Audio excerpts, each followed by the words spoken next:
possível ser feliz quando a vida não está fácil? Mulher 50 a mais. Eu já começo hoje perguntando para você: é possível ser feliz quando a vida não está fácil? Bom, depois de uma pausa dramática, talvez você tenha conseguido já intuitivamente responder não.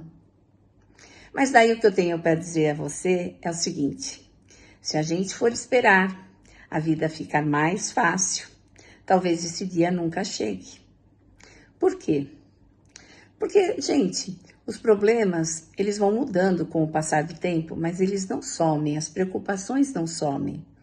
Então, depois dos 50 anos, a gente talvez tenha alguma estabilidade, mas a gente vai lidar com alguns problemas de saúde que aparecem, a gente tem de enfrentar, ou nossos, ou de pessoas que a gente ama muito. Os filhos crescem, saem de casa, têm sua opinião própria, e muitas vezes o que você pensa é diferente do que eles pensam e você vai ter que aceitar, porque isso faz parte da vida e do crescimento deles. Muitas vezes também você está num relacionamento que estacionou num lugar que não é bom, não está confortável, não está legal, mas você está estacionada ali. Ou se não, você está sozinha, talvez feliz, talvez sofrendo por essa solidão ou solitude. As pessoas agora vivem fazendo essa diferenciação. Enfim, a gente tem que lutar sempre contra o etarismo no mercado de trabalho. São tantas coisas, tantas preocupações, né? Você passa a ter preocupação com seus pais que ficam idosos, ou com seus netos que estão nascendo. Enfim, as preocupações vão mudando, mas elas não somem. Então, se a gente for esperar que a vida fique fácil para ser feliz, talvez esse dia realmente não chegue. E daí, com a sua licença, eu te trouxe 3 atitudes que podem ajudar você a ser mais feliz e que eu uso para mim e tem me ajudado. A primeira atitude é não impor condições à felicidade. O que quer dizer isso? Tem muita gente que fala: o dia que eu conseguir aquele objetivo, aí não tem para ninguém. Ou senão, o dia que eu comprar a minha casa, eu vou ser mais feliz. O dia que eu tiver o meu carro, eu vou ser muito mais feliz. O dia que eu me casar, eu vou ser mais feliz. O dia que eu tiver um filho ou tiver um neto, eu vou ser mais feliz. O dia que eu conquistar aquela pessoa, eu vou ser mais feliz. O dia que eu ganhar na Mega Sena, eu vou ser mais feliz. Enfim, são tantos. Quando isso acontecer, eu vou ser mais feliz. E a gente sabe que isso não é verdade. Por quê? Porque quando você atinge um objetivo, na mesma hora você sobe um degrau. Porque você se sentiu capaz. Aí você sobe um degrau e passa a desejar outra coisa. Então, se você for essa pessoa que está sempre condicionando sua felicidade às suas conquistas, ela nunca vai chegar. Porque você não vai reconhecer que você está conquistando, você vai estar sempre jogando ela mais para frente. Então, pare de fazer isso, para o seu próprio bem, pare de fazer isso. A segunda coisa, e talvez mais importante, embora todas sejam importantes, é a gente treinar o nosso olhar para ver as coisas boas. E eu digo isso porque, como um animal, o ser humano, ele tem assim, o mecanismo do seu cérebro, ele é treinado para identificar riscos, ameaças. Sempre foi assim, sempre vai ser. E só que é importantíssimo você identificar ameaças, é uma questão de preservação. Mas também é importante você não deixar de treinar o outro lado, porque senão você fica só vendo as coisas ruins. Isso aqui vai dar ruim. Aquilo lá pode ser que não dê em nada. Isso aqui eu nem vou tentar porque não vai dar em nada. Sabe, pessoas que já começam sempre usando essa coisa da preservação como uma forma de não tentar fazer nada, de paralisar. Por quê? Porque isso é muito mais fácil, a gente está muito mais preparado, às vezes nem é culpa da pessoa, tá? Mas é porque a gente está muito mais preparado para ver as coisas negativas que nos ameaçam do que as coisas boas. E no fundo a gente tem que treinar para ver as coisas boas. E coisas boas acontecem nas coisas mais simples do dia a dia. Imagina quantas pessoas aqui, você, por exemplo, você agradece quando você abre os olhos ao acordar enxerga o seu quarto, o seu ambiente em que você dormiu, você se levanta sozinha, vai tomar seu café. Enfim, a gente não agradece essas coisas. Por quê? Porque parecem banais. Mas só quem nunca mais enxergou uma manhã, nunca mais conseguiu levantar de uma cama sozinha, ou não conseguiu mesmo. Sabe, são essas pessoas quando a gente perde isso, a gente passa a reconhecer o valor disso. Mas é importantíssimo, então, a gente começar a treinar nossa mente para ver as coisas boas que nos cercam. Porque as coisas ruins são macro. Mas se você somar as pequenas coisas, um café que você tomou agradável conversando com alguém, um filme que você assistiu junto com alguma pessoa, ou mesmo que você assistiu sozinha, mas te deixou feliz da vida, mudou o seu humor, te deixou com novas ideias, um telefonema que você recebeu ou deu e foi bem atendida.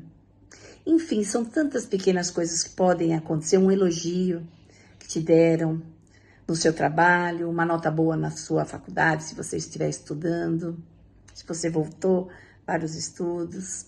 Enfim, são tantas coisinhas que se a gente somar, elas são muito mais poderosas do que as coisas negativas. Mas a gente precisa treinar o nosso olhar, porque nós não fomos naturalmente preparados para ver as coisas boas. Porque a coisa boa, se você só visse coisa boa em tudo, você estaria descoberta, estaria em risco. Então, eu não estou dizendo para você deixar de ver as coisas como elas são, mas aprender a enxergar as coisas boas é muito importante. E a terceira dica, que é polêmica, é o seguinte: se cerque de pessoas otimistas, com bons pensamentos. Por quê? Porque a pessoa que é pessimista, que está ali do seu lado, sempre vendo as coisas negativas, falando coisas negativas, te desmotivando, elas contaminam. As pessoas que falam muito mal dos outros contaminam. Ou as pessoas que vivem falando mal de si mesmas, da própria situação, também contaminam. Que aquelas que reclamam de tudo, que se vitimizam, contaminam. E quando você vê, se você não se cercar, por outro lado, de pessoas positivas, que te inspiram, que te entusiasmam, que dão exemplos para você seguir, que te motivam a sonhar, a realizar seus sonhos, que nunca vão te dizer, não, isso não vai dar em nada. Porque a gente não sabe, as coisas podem acontecer. A gente não tem a dimensão, nunca e sempre, são palavras muito abstratas. Porque as coisas podem acontecer. Então, quando você se cerca só de pessoas negativas, você vai perdendo o seu brilho, você vai perdendo a sua essência e realmente fica difícil ser feliz. É como um quarto de adolescente, quando os adolescentes começam a jogar roupa em cima de roupa na cadeira do quarto. E quando você vê, ela quer às vezes uma coisa que está ali embaixo, mas não sabe que está lá. E as pessoas negativas fazem isso com a gente, elas vão jogando negatividade em cima de negatividade, em cima de negatividade. E quando você vê, o seu brilho está ali embaixo de tudo. Então é preciso se libertar disso. Eu não estou dizendo para você, de repente, que tem pessoas que você é obrigada a conviver, às vezes na nossa família, e eu posso falar isso de cátedra, às vezes na nossa família você tem pessoas que tendem a ter essa negatividade, a ver as coisas com mais pessimismo. Eu não estou dizendo para você abandoná-las, mas primeiro, impor limites, porque a gente tem que impor limites até o que a gente escuta, não é? Isso é educativo até para a pessoa que, de repente, pode passar a se controlar mais, a ver coisas, a se inspirar em você e ver coisas mais positivas. O que ninguém conta pra gente é que a vida depois dos 50 não vai ficando mais simples, mas também não vai ficando dramaticamente pior, vai depender muito da gente também. Porque a vida cresce onde a gente alimenta. Se você alimentar as coisas negativas, ali que vai tomar corpo, é ali que vai crescer esse sentimento negativo, pessimista e triste. Mas, dependendo do seu grau de empenho mesmo em ser feliz, porque existe um empenho aí, em enxergar sempre o copo meio cheio. A gente fala ainda dessa história do copo, mas é tão importante essa metáfora, porque é óbvio que você não está dizendo que o copo poderia estar cheio e não está, só tem metade.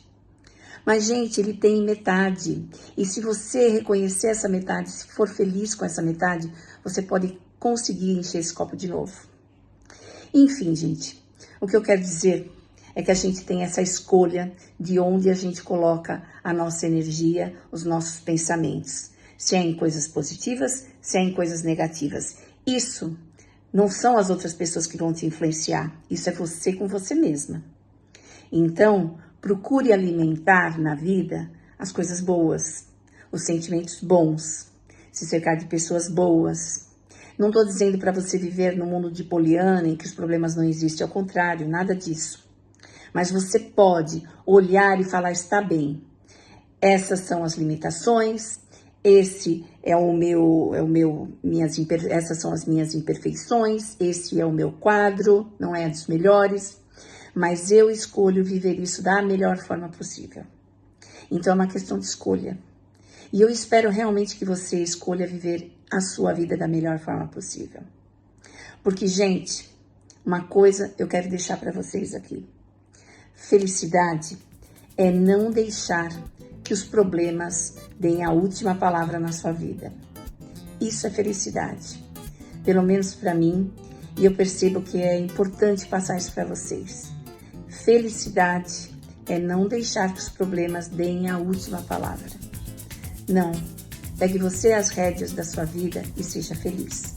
Um beijo enorme e a gente se vê a qualquer hora aqui. Tchau! Gostou das dicas e de conhecer essa coluna? Você pode entrar em contato com a Heloísa pelo LinkedIn, Heloísa Helena Paiva, ou pelo e-mail, heloisa.paiva@presspagina.com.br. E acompanhe diariamente as indicações de profissionais de saúde e bem-estar, comprometidos em compartilhar conhecimento de qualidade, aqui, no Saúde em 3 Atos.